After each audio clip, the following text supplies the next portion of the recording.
So এইখানে ছোট কাপড় পরুক আর নাই পরুক এটা আমার দেখার বিষয় না। তাদের উপরি ইনকামের জায়গাগুলো বন্ধ করে দিতে হবে। অভিনেত্রীদের বলা আর অভিনয়ে বলা একটা জিনিস না। আপনি যখন রাস্তা দিয়ে হেঁটে যাবেন, যাওয়া মানে হচ্ছে যে এখানে সবাই কিন্তু আপনার দর্শক না। 35-এর যে স্ক্রিনে যে আপনি যে মুভিটা দেখাচ্ছেন, যারা উইলিংলি আপনার ছবিটা দেখতে যাচ্ছে, সিটে বসে আছে, ওরা কিন্তু আপনার দর্শক। ওরা কিন্তু বাধ্য হয়ে কিন্তু আপনাকে দেখতে যাচ্ছে না, ওদের দেখার স্বপ্ন হয়েছে আপনাকে দেখার, তাই দেখতে যাচ্ছে। কিন্তু আপনি রোডে হাঁটবেন, সেক্ষেত্রে কেউ আপনাকে উকিল নোটিশ দিবে, বা আমার পরিবেশটা আপনি নষ্ট করবেন, সেক্ষেত্রে আপনাকে উকিল নোটিশ আপনাকে দিবে। এটা অবশ্যই আমাদের মুসলিম কান্ট্রিতে অবশ্যই এটা ভালো একটা দিক, এটা আমি মনে করি। আর সিনেমাতে বলেন, সিনেমা এন্টারটেইনের জায়গা, এটা শিক্ষার জায়গায় না।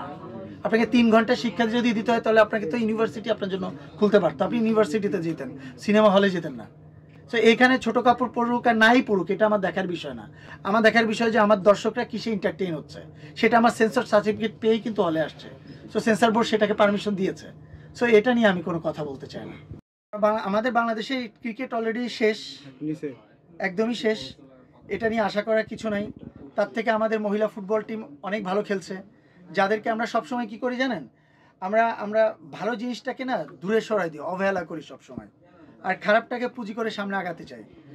আপনাকে একটা জিনিস করতে হবে যে সর্বপ্রথম, আমি যেটা মনে করি, সর্বপ্রথম এই যে আমার ক্রিকেটাররা বলেন বা স্পোর্টসম্যান বলেন বা অন্যান্য আরও যেসব সেক্টর আছে, গভর্নমেন্ট সেক্টর, গভর্নমেন্ট অথরিটির সেক্টর, সেসব সেক্টরে আমার মনে হয় তাদেরকে আরও বেশি রুলের ভিতরে আনা উচিত। কারণ কীভাবে রুলের ভিতরে আনা উচিত, কারণ তাদেরকে আমরা বেতন দিচ্ছি, কারা দিচ্ছে? গভর্নমেন্টের টাকায় দিচ্ছে, এটা আপনার আমার টাকা। সেক্ষেত্রে আমরা পারফরমেন্স কেন ভালো করতে পারছি না? আমরা এমন না যে আমরা এর থেকে বেটার পারফরমেন্স করি নাই, আমরা ভালো করেছি। তাহলে ডে বাই ডে কেন আমরা উপরের দিকে না গিয়ে নিচে যাচ্ছি? আমাদের সমস্ত ধরনের, আমাদের যারা ক্রিকেট খেলবে খেলোয়াড়, তাদের উপরি ইনকামের জায়গাগুলো বন্ধ করে দিতে হবে।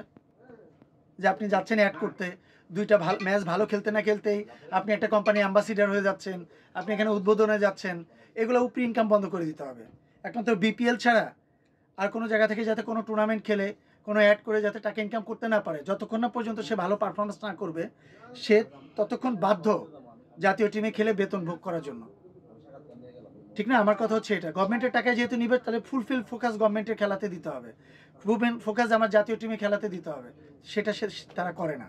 সো এরকম অনেক বেশি নিয়মের ভিতরে যদি আনা যায়, ক্রিকেটাররা আমার মনে হয় তারা নিজে থেকে যখন মনে করবে এটা আমার রুটি রুজির জায়গা, ভালো খেললে আমি টাকা পাবো, বেতন পাবো, আমার সংসার চলবে, তখনই কিন্তু সে বেটা অনেক সুন্দর করে পারফরমেন্স করার ট্রাই করবে, এবং তার ভিতরে তখন জিত কাজ করবে যে না, আমি আরও 10 জনের থেকে আমি বেটার কিছু করলে আমি বেস্ট 11-এর চান্স পাবো।